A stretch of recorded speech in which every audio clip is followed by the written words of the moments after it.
Okay, all right, welcome everyone to my new video, methods of calculating price elasticity of demand.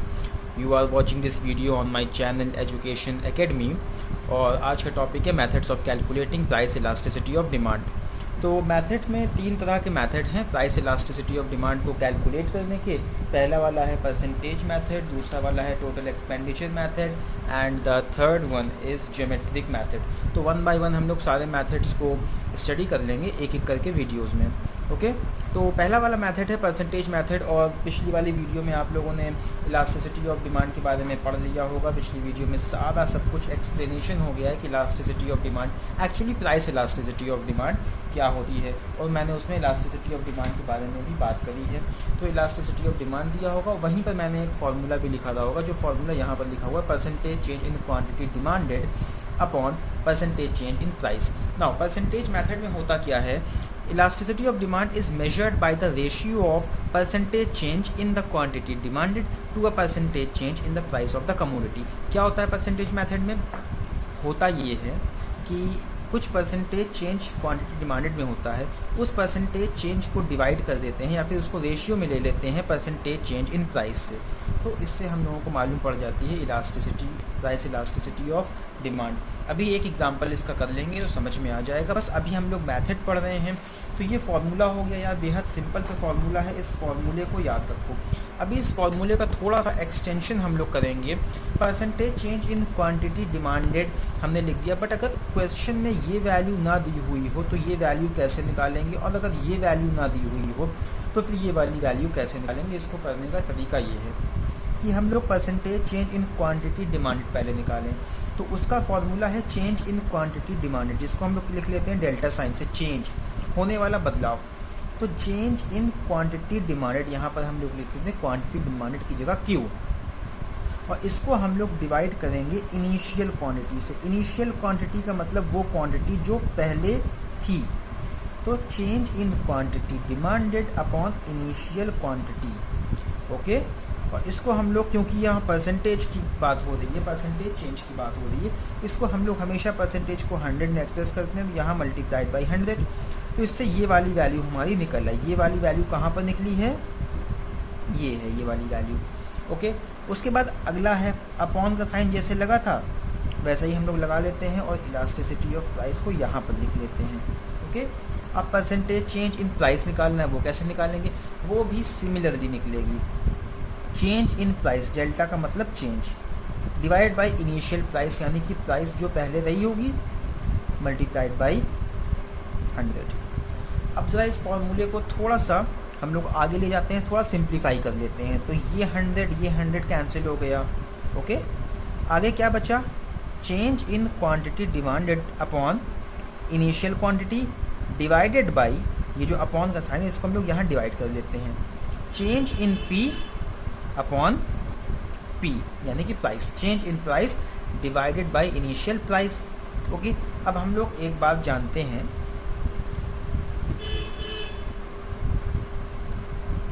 देखो इसको हम लोग आगे देख लेते हैं। Change in Q upon Q को ऐसे ही लिख लेते हैं। यहाँ पर डिवाइड का साइन है, इसको मल्टीप्लाई का साइन करने के लिए हम लोग क्या करेंगे, इसको रेसिप्रोकल कर दें, पी ऊपर और चेंज इन पी नीचे, ये रेसिप्रोकल हो गया। ओके, इतनी सिंपल मैथमेटिक्स तुम लोग जानते होगे। अब आगे इस फॉर्मूले को थोड़ा सा और सिंप्लीफाई कर लेते हैं। जब हम लोग इसको लिखेंगे, देखो यहाँ पर करके दिखाते हैं, चेंज इन क्यू अपॉन ये वाला जो पी है इसको हम लोग उठा करके इधर कर देते हैं और ये वाले क्यू को उठा करके इधर कर देते हैं। तो change in Q upon change in P multiplied by P अपनी जगह पर, ये वाला क्यू यहाँ पर, पी अपॉन क्यू। तो यही आपका मशहूर फार्मूला है जिसका आप लोग इस्तेमाल करके प्राइस इलास्टिसिटी ऑफ डिमांड को कैलकुलेट करते हैं। तो price elasticity of demand is equal to change in Q upon change in P multiplied by P upon Q. Formula तो आपका ये है। इस फार्मूले का सिंप्लीफाइड वर्जन ये वाला है। ये वाला तरीका मैं इस्तेमाल करना सिखाऊंगा आप लोगों को, और साथ ही साथ ये वाला तरीका भी इस्तेमाल करना आप लोगों को मैं सिखाऊंगा। बस एक बात और बता दूं कि जो प्राइस इलास्टिसिटी ऑफ डिमांड हम लोग कैलकुलेट करते हैं तो एक्चुअली जो स्लोप होता है डिमांड कर्व का वो नेगेटिव होता है। तो हम लोग price elasticity of demand calculate करते समय माइनस के साइन को इग्नोर कर देते हैं। और कुछ किताबों में आप लोगों को एक माइनस का साइन यहाँ पर हमेशा फॉर्मूले में ही लगा हुआ मिल जाएगा। तो उन चीज़ों से आप ज़्यादा कंफ्यूज मत होइएगा। मैं आपको एक दो क्वेश्चन सॉल्व करके अभी दिखा देता हूँ तो आपका कंफ्यूजन एकदम क्लियर हो जाएगा। चलो एग्जांपल देख लो। हम लोगों को price elasticity of demand calculate करनी है। Suppose the price of the commodity falls from ₹50 to ₹40 and quantity demanded increases from 100 units to 150 units. अब हम लोगों को बेसिक फिनोमेना तो पता है कि जब प्राइस घटती है तो डिमांड बढ़ जाती है। तो इसको हम लोग एक छोटा सा टैबुलर फॉर्म में ले लेते हैं सिंप्लीफिकेशन के लिए। यहाँ पर लिख लेते हैं प्राइस और यहाँ पर लिख लेते हैं क्वांटिटी डिमांडेड। तो जब प्राइस थी ₹50, इस सिचुएशन में क्वांटिटी डिमांडेड थी 100 यूनिट्स। और जब प्राइस घट के हो गई ₹40 तब क्वांटिटी डिमांडेड बढ़कर हो गई 150 units. Okay, now after applying the formula, सबसे पहले हम लोग देख लेते हैं कि भाई फॉर्मूला क्या है। तो elasticity, price elasticity of demand का फॉर्मूला क्या है? Change in Q upon change in P multiplied by P upon Q. ये हम लोगों ने फॉर्मूला डिराइव किया हुआ था ये वाले मेथड से। इस मेथड से भी आप लोग करना चाहें तो हो जाएगा, बात वही पड़ेगी, बट फॉर्मूला हम लोगों ने डिराइव किया, ये शॉर्टकट फॉर्मूला है। अगर क्वेश्चन में इतनी इन्फॉर्मेशन आप लोगों को दी हुई है तो आप इस फॉर्मूले का इस्तेमाल कर सकते हैं। हाँ, कुछ क्वेश्चंस में ये भी हो जाता है कि पूरा परसेंटेज चेंज इन क्यू भी दे दिया जाता है क्वांटिटी डिमांडेड, तो उनमें आप डायरेक्टली वैल्यूज़ को पुट करके इस फॉर्मूले से भी निकाल सकते हैं। बट जब भी क्वेश्चन में ऐसा कुछ हो तो आप लोग इसी फॉर्मूले का यूज़ करेंगे। मैं आप लोगों को 2-3 क्वेश्चन सॉल्व करके इस मेथड में बता दूंगा, बस ख़त्म ही है, ये 5-10 मिनट का है। तो चेंज इन क्यू, भाई चेंज कितना हो रहा है क्वांटिटी डिमांडेड में? देखिए 100 से 150 यूनिट्स, तो चेंज कितने का हो रहा है? 50 यूनिट्स का। ठीक, ये हो गया। Upon change in P, price में कितना चेंज हो रहा है? देखिए 50 थी, घट के 40 हो गई 10। अब एक बात और, यहाँ पर हम लोग सिंपली चेंज की बात करेंगे। मैंने अभी बस ज़रा सा पहले बात करी थी कि हम लोग माइनस प्लस के साइंस को इग्नोर कर देंगे, तो यहाँ पर हम लोग वही करते हुए चल रहे हैं, माइनस प्लस के साइन को इग्नोर कर देते हैं। ठीक है, तो 50 change in Q upon 10 change in P. अब multiplied by P upon Q, P का मतलब इनिशियल प्राइस, क्यू का मतलब इनिशियल क्वांटिटी। तो इनिशियल प्राइस यानी कि वो प्राइस जो पहले थी, पहले प्राइस कितनी थी? 50 रुपये, तो मल्टीप्लाइड बाई 50। और क्वांटिटी डिमांडेड पहले कितनी थी? 100 divide by 100। Now after solving this what we will find? The value will be 2.5. Okay, the price elasticity of demand is 2.5. Now we know that 2.5 is greater than 1. So we can say that price elasticity of demand is greater than 1, or simply, sorry P लगाना भूल गया, simply elastic। इसी को हम लोग greater than unitary elastic भी कहते हैं। ओके, तो यहाँ पर ये क्या शो कर रहा है कि प्राइस में होने वाले थोड़ा सा चेंज क्वांटिटी डिमांडेड में ज़्यादा चेंज क्रिएट कर देगा। तो क्योंकि यहाँ पर ज़्यादा चेंज हो रहा है इसलिए price elasticity of demand is greater than 1 और इलास्टिक। ओके, अब हम लोग अपना अगला एग्जाम्पल देखते हैं। अब देखो ये वाला एग्जाम्पल भी बिल्कुल पिछले वाले एग्जाम्पल के जैसा ही है। प्राइस एक कमोडिटी की थी 50 रुपये और घट के हो गई 50 से 30 रुपये। और जब 50 रुपये प्राइस थी, सिचुएशन में क्वांटिटी डिमांडेड थी 200 यूनिट, और जब प्राइस घट के 30 रुपये हो गई तो क्वांटिटी डिमांडेड बढ़कर हो गई 220 यूनिट। हम लोग अपना सिंपली वही फॉर्मूला लगाते हैं, बट उससे पहले जो अपना पुराना वाला काम है टैबुलेशन वो कर लेते हैं, या इसको टेबल में लिख लेते हैं। यहाँ पर सॉल्यूशन में एक तरफ लिख लेते हैं प्राइस, एक तरफ लिख लेते हैं क्वांटिटी डिमांडेड। प्राइस जब 50 रुपये थी, इस सिचुएशन में डिमांड कितनी थी? 200 यूनिट्स। जब प्राइस घट के 50 से 30 रुपये हो गई तब डिमांड घट के बढ़ के कितनी हो गई? 220 यूनिट्स। देखो इसमें कर लेने से फ़ायदा ये होता है ना कि तुम लोगों को कैलकुलेशन में यार बहुत ही ईजी हो जाएगा। तो अगर तुम लोगों को ये मेथड पसंद आए तो प्लीज़ इस मेथड को अप्लाई करना, तुम्हारे एग्ज़ाम में अच्छे मार्क्स आएंगे। ओके, चलो फॉर्मूला लिखते हैं। प्राइस इलास्टिसिटी ऑफ डिमांड का अपना वही फॉर्मूला यहाँ पर लगेगा, change in Q upon change in P multiplied by P upon Q. अब देखो चेंज इन क्यू कितना हो रहा है, देख लो 20 का चेंज हो रहा है, 200 से बढ़कर 220 हो गया। चेंज कितना हुआ, बदलाव कितना हुआ, 20 का बदलाव हुआ, चेंज हुआ। अपॉन चेंज इन पी कितना हो रहा है, 50 से घट के 30 हो गया, यहाँ भी चेंज हो रहा है 20 का। हम लोग माइनस प्लस के साइन को यहाँ पर इग्नोर कर दे रहे हैं, ठीक है। Multiplied by P upon Q, initial P कितना था जो ऊपर वाला है, 50 रुपये पहले प्राइस थी, और इनिशियल क्यू कितना था 200 यूनिट। ओके, 20 ये कैंसिल हो गया, ये ज़ीरो कैंसिल, 5 1 ज़ा 5, 5 4 ज़ा 20, 1/4। 1/4 को सॉल्व करोगे तो elasticity of price, elasticity of demand आएगा 0.25। अब ये 0.25 जो है ना ये लेस दैन 1 है, तो इसकी डिमांड को हम लोग बोलेंगे लेस दैन यूनिटरी इलास्टिक और simply in elastic. In elastic का मतलब क्या हुआ कि प्राइस में होने वाला चेंज जो है वो क्वांटिटी डिमांडेड के ऊपर कोई ज़्यादा इफेक्ट नहीं कर रहा है। प्राइस जिस प्रपोर्शन में, जिस रेशियो में घटी है, क्वांटिटी डिमांडेड उस रेशियो में नहीं बढ़ी। क्लियर? तो यहाँ पर हम लोग इसकी डिमांड को बोलेंगे इन इलास्टिक। इन इलास्टिक इसलिए बोलेंगे बिकॉज यहाँ पर जो रिस्पॉन्स है डिमांड का प्राइस के में चेंज होने की तरफ, वो रिस्पॉन्स कम है। तो वो रिस्पॉन्स 1 से कम है, इसका मतलब वो इन इलास्टिक है। ओके, चलो ये 2 एग्जाम्पल हो गया। अभी तुम लोगों को एक और करवा के दिखाते हैं। तुम्हारा ये क्वेश्चन था ISC 2010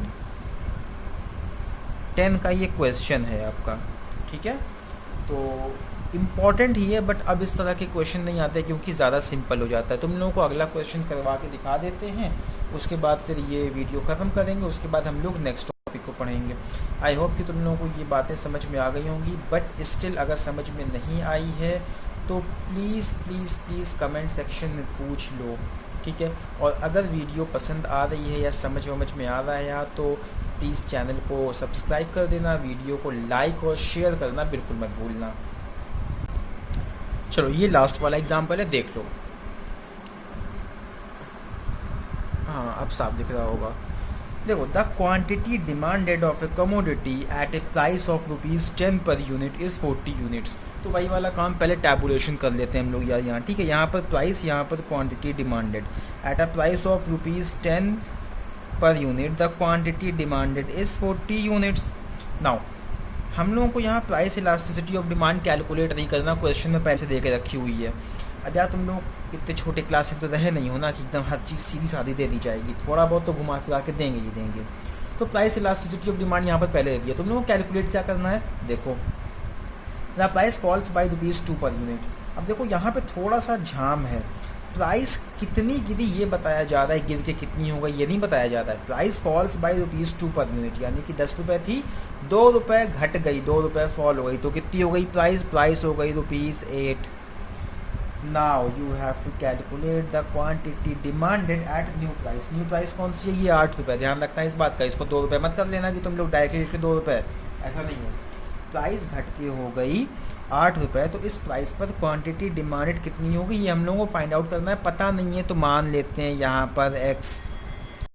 अब देखो एक बात ज़रा समझो, मैं तुम लोगों को अभी इसी लेक्चर में, वीडियो में पहले बताया था कि कुछ फॉर्मूले में पहले से ही माइनस लगा के रखा जाता है, ठीक है। बट हम लोग इस वाले तरीके से नहीं कर रहे हैं, हम लोग डायरेक्टली कर रहे हैं।